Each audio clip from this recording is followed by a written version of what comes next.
Mechanical ventilation is an advanced respiratory therapy that is increasingly popular throughout the world. When applied appropriately, mechanical ventilation is a very powerful and effective means of saving lives, a lot of lives, because it maintains vital breathing functions in an artificial manner. However, if applied inappropriately, mechanical ventilation can be equally powerful and effective in harming patients. Mechanical ventilation might be the most challenging of all clinical therapies, not only because the therapy itself is complicated, but because the therapeutic tool, the ventilator system, is equally complicated. This is a fact not often recognized. The outcome of mechanical ventilation depends to a great extent on the specialist knowledge of the clinicians in charge of patient care. It is generally the case that the more the clinicians know, the better the outcome. Increasingly aware of this situation, Hamilton Medical is now offering a free e-learning program that focuses on teaching the basics of mechanical ventilation and ventilator systems. The course is easy, as well as interesting. In the training unit, Lung Ventilation, Natural and Artificial, we learned that artificial lung ventilation with positive pressure is achieved by intermittent alternation of airway opening pressure between the pressure baseline and the peak pressure. After studying this training unit, you should be able to explain how varying airway opening pressure, or PAO, is generated, the concept underlying a ventilator system, the conditions required for a ventilator system to work as it should. Artificial lung ventilation, or mechanical ventilation, can be performed using one of three working principles. 1.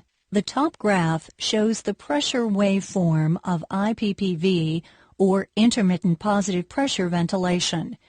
Using this principle, a positive airway opening pressure, or PAO, is applied intermittently above the pressure baseline, shown here in red.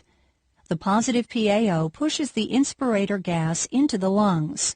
The baseline pressure is called positive end expiratory pressure, or PEEP, and is usually higher than the local atmospheric pressure. 2. The center graph shows the pressure waveform for INPV, or intermittent negative pressure ventilation. Using this principle, a negative alveolar pressure, or PALV, is applied below the pressure baseline. The negative PALV sucks air into the lungs. The baseline is usually local atmospheric pressure. 3. The bottom graph shows the pressure waveform of HFV, or high-frequency ventilation. Using this principle, the airway opening pressure, PAO, is swung in a defined range around a defined pressure baseline, at a defined rate, which is at least 150 cycles per minute. Of the three principles, IPPV is the foundation of most modern ventilators, regardless of brand and model. From now on, whenever we say artificial lung ventilation or mechanical ventilation, we are referring to ventilation according to the principle of IPPV. The primary function of a ventilator system is to intermittently generate a positive PAO. How does it work? Well, let's begin with a simple balloon inflation system. As shown here, the system has four parts: full gas cylinder with valve, connecting tube in blue, balloon, hand A to control the flow of passing gas. When the cylinder valve opens, the huge pressure gradient forces the gas to move into the balloon. However, by pinching the tube between finger and thumb, it's easy to control whether or how fast the balloon is inflated.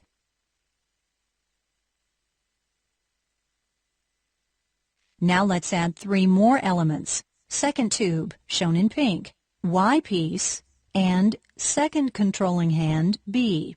After the balloon inflation system is modified as shown, can you see that we have built a very simple but fully functioning model of an IPPV ventilator system? Balloon inflation. If hand A opens the blue tube and hand B closes the pink tube simultaneously, the tube pressure becomes higher than the balloon pressure. The pressure gradient then pushes the gas into the balloon and it inflates. Balloon deflation. If hand A closes the blue tube and hand B opens the pink tube simultaneously, the tube pressure becomes lower than the balloon pressure due to the elastic recoil force of the balloon wall. The pressure gradient then pushes gas out of the balloon and it deflates. With the two hands, the balloon inflation and deflation process may be fairly well controlled with respect to timing, magnitude, and speed. In a real ventilator system, hand A is replaced with an inspiratory valve, and hand B with an expiratory valve. On this slide, the circuit pressure is equivalent to airway opening pressure, or PAO, and the balloon pressure to alveolar pressure, or PALV. Balloon inflation. When the inspiratory valve opens and the expiratory valve closes, the circuit pressure becomes higher than the balloon pressure, and gas is pushed into the balloon. As a result, the balloon grows. Balloon deflation. When the inspiratory valve closes and the expiratory valve opens to the environment, the circuit pressure drops below the balloon pressure, and gas is pushed out of the balloon. As a result, the balloon shrinks. Valve control in a real ventilator system is more complicated than this, but the basic principle remains valid. The balloon model is highly comparable to a real ventilator system. 1. The cylinder in the model corresponds to the high-pressure gas supply provided for the ventilator system. Actually, a ventilator system needs the supply of 2 gases, high-pressure oxygen and high-pressure air. 2.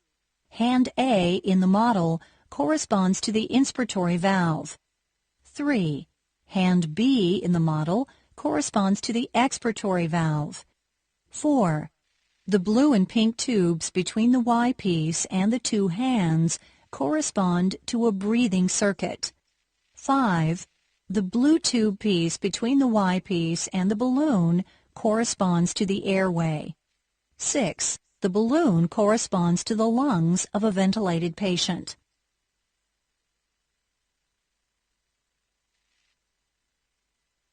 A tool is defined as a device that is used to produce or achieve something, but is not consumed in the process. Typical tools that we know well are a wrench, a hammer, a knife, a pair of scissors, or even a bicycle. Is a ventilator a tool for mechanical ventilation therapy? No. The therapeutic tool for mechanical ventilation is a ventilator system, which usually has 6 parts. 1. Supply of high-pressure air and high-pressure oxygen. 2. Supply of AC power. 3. Ventilator. 4. Breathing circuit with all necessary accessories. 5. Artificial airway and interface. 6. The lungs of a ventilated patient, or a rubber balloon to act as a simulator. The ventilator, therefore, is just one of the parts required for ventilation. It can be compared to a wheel of a bicycle. If not properly integrated into a system, a ventilator alone can do nothing about mechanical ventilation. This might appear surprising or confusing, but it is so. It is critical for all who are involved with the business of mechanical ventilation to understand the concept of ventilator system. As we already know, gas movement is driven by the presence of a pressure gradient.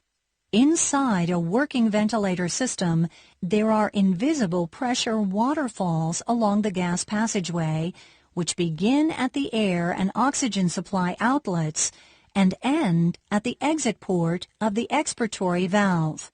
The Galileo ventilator system serves here as an example. 1. The gas supply pressure is between 2,000 and 6,000 centimeter of water. 2. The tank pressure is between 280 and 340 centimeter of water. 3. The circuit pressure, equivalent to airway opening pressure, is between 5 and 40 centimeter of water. 4. The lung pressure, equivalent to alveolar pressure, is also between 5 and 40 centimeter of water. 5. The ambient pressure is 0 centimeter of water. For a ventilator system to carry out its intended function, it is essential for it to have and to maintain its designed pressure ranges. It is a critical but rarely mentioned fact that the function of a ventilator system is conditional upon many factors. In other words, the system can work as specified only when all of the required conditions are satisfied. Required conditions are: 1. All of the required parts are present and properly functioning. 2. The entire system is set up correctly and securely. 3. The supply of air and oxygen is continuous and stable within specified pressure range. 4. The supply of AC power is continuous and stable within the specified range of voltage. 5.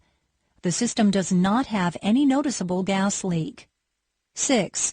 The gas passageway is not noticeably occluded. 7. The patient's lungs are inflatable. 8.